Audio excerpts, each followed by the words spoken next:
الرجیم 14 فروری جمعے کا دن سن 1483 عیسوی ہے۔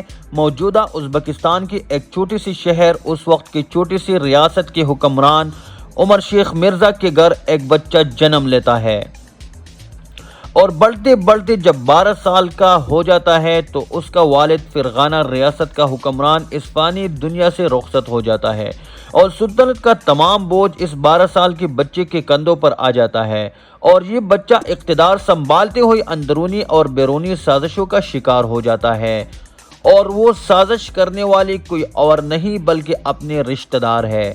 جس ریاست کی حکمرانی اپنی والد سے وراثت میں ملی تھی، وہ مختلف سازشوں کے تحت اس سے چھین لی جاتی ہے اور بچے کو بدر کر دیا جاتا ہے، مگر کسی کو کیا پتا کہ یہ بچہ مستقبل میں ایک ایسا سلطنت کا بنیاد رکھے گا جو تاریخ کے طویل ترین سلطنتوں میں سے ایک ہوگی۔ دوستو، اس ویڈیو میں ہم مغل سلطنت کے بانی مغل سلطنت اور اس کے عظیم تاریخ سے پردہ اٹھائیں گے کہ یہ کون تھا، کہاں سے آیا اور کیسے بڑے بڑے فوجوں کو شکست دے کر ایک طویل سلطنت کی بنیاد رکھ ڈالی۔ میں ہوں احمد فواد خان سواتی اور آپ دیکھ رہے ہیں عباسین جرگہ۔ وسطی ایشیا میں دو مشہور قومیں آباد تھے، ایک ترک اور دوسری منگول۔ بابر کے والد تیموری خاندان سے تھا جو کہ نسلاً وہ ترک تھے، اور والدہ جنگیز خان کے خاندان سے تھی جو کہ اصل میں منگول تھی۔ بابر ہمیشہ اپنے ترک ہونے پر فخر کرتا تھا اور اس کا ذکر بابر نے ایک اپنی کتاب میں بھی کیا ہے۔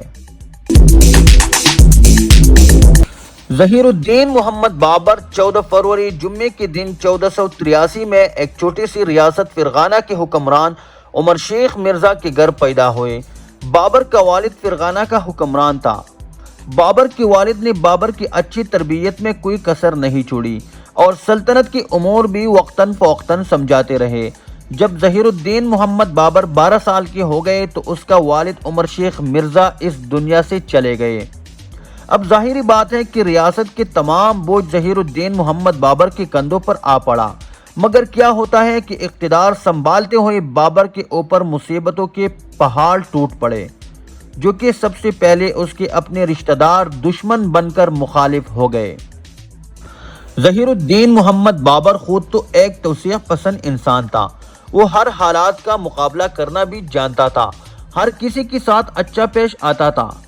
تخت نشین ہوتے ہی بابر نے فتوحات پر توجہ دیتے ہوئے سمرقند پر حملہ کر دیا، مگر شروع ہی میں چونکہ بابر کے رشتہ دار بھی اس کے دشمن بن گئے تھے تو بابر نے سمرقند کے حصول کی کوشش کی، مگر اسے ناکامی کا سامنا کرنا پڑا اور اس کشمکش میں فرغانہ بھی بابر کے ہاتھ سے نکل گیا۔ اب بابر کسی ریاست کا حکمران تو نہ رہا، مگر ناممکن تھا کہ بابر اپنے ریاست کے بغیر اور حکمرانی کے بغیر رہ سکے، کیونکہ باپ داداؤں سے حکمرانی کرنے والا ظہیر الدین محمد بابر کو بالکل یہ قابل قبول نہیں تھی کہ وہ حکمرانی یا اپنے ریاست کے بغیر رہے۔ جنگ میں بری طرح ناکامی کے بعد جو تھوڑی سی فوج بچی تھی، ان کو بہت مشکل سے منظم کر کے کابل پر حملہ کرنے کی منصوبہ بندی کی،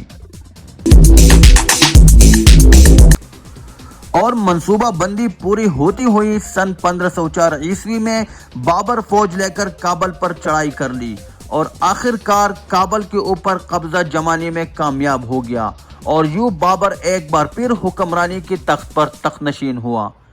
لیکن تخت نشین ہوتے ہوئے بابر آرام سے نہیں بیٹھا، بلکہ اگلا ہدف اس کا ہندوستان تھا، جو کہ بابر نے ہندوستان پر قبضہ کرنے کے لیے منصوبہ بندیاں شروع کر دی، اور جب منصوبہ بندی پوری ہوئی تو بابر نے ہندوستان پر حملہ کرنے کا سوچنا شروع کر دیا۔ ہندوستان پر حملہ کرنے کے لیے بابر کے فوج کی تیاریاں عروج پر تھے، مگر یہاں پہ بابر کی خوش قسمتی یہ تھی کہ ہندوستان میں سیاسی حالات بہت زیادہ خراب تھے۔ بابر نے تو پہلے سے ہندوستان پر قبضے کا منصوبہ تیار کر رکھا تھا، مگر اچانک دولت خان لودھی جو کہ اس وقت پنجاب کا گورنر تھا، اس نے بابر کو ہندوستان پر حملہ کرنے کی دعوت دی اور پورا ساتھ دینے کا معاہدہ کر لیا۔ اور بابر موقع سے فائدہ اٹھاتے ہوئے دولت خان لودھی کی دعوت پر ہندوستان پر حملہ کر دیا۔ سن 1526 عیسوی 2 اپریل اتوار کا دن ہے۔ پانی پت کے مقام پر ابراہیم لودھی اور بابر کی فوج کے درمیان ایک زبردست لڑائی ہوتی ہے۔ اس لڑائی میں ابراہیم لودھی مارا جاتا ہے اور بابر یہ معرکہ جیت کر کامیاب ہو جاتا ہے۔ اس لڑائی میں ابراہیم لودھی مارا جاتا ہے اور بابر یہ معرکہ جیت کر کامیاب ہو جاتا ہے۔ آخر کار بابر دہلی کے تخت پر تخت نشین ہو جاتا ہے اور یوں فرغانہ جیسی چھوٹی سی ریاست سے نکالا گیا بابر ایک مضبوط اور طویل سلطنت کا بنیاد رکھتا ہے، جو اب بھی تاریخ میں مغل سلطنت کے نام سے یاد کیا جاتا ہے۔ دوستو اب تک کے لیے یہی کافی ہے۔ اللہ تعالی ہم سب کا حامی و ناصر ہو۔ اللہ تعالی ہم سب کو اپنے حفظ و امان میں رکھے۔ اگلی ویڈیو تک اجازت دیجیے۔ اللہ حافظ۔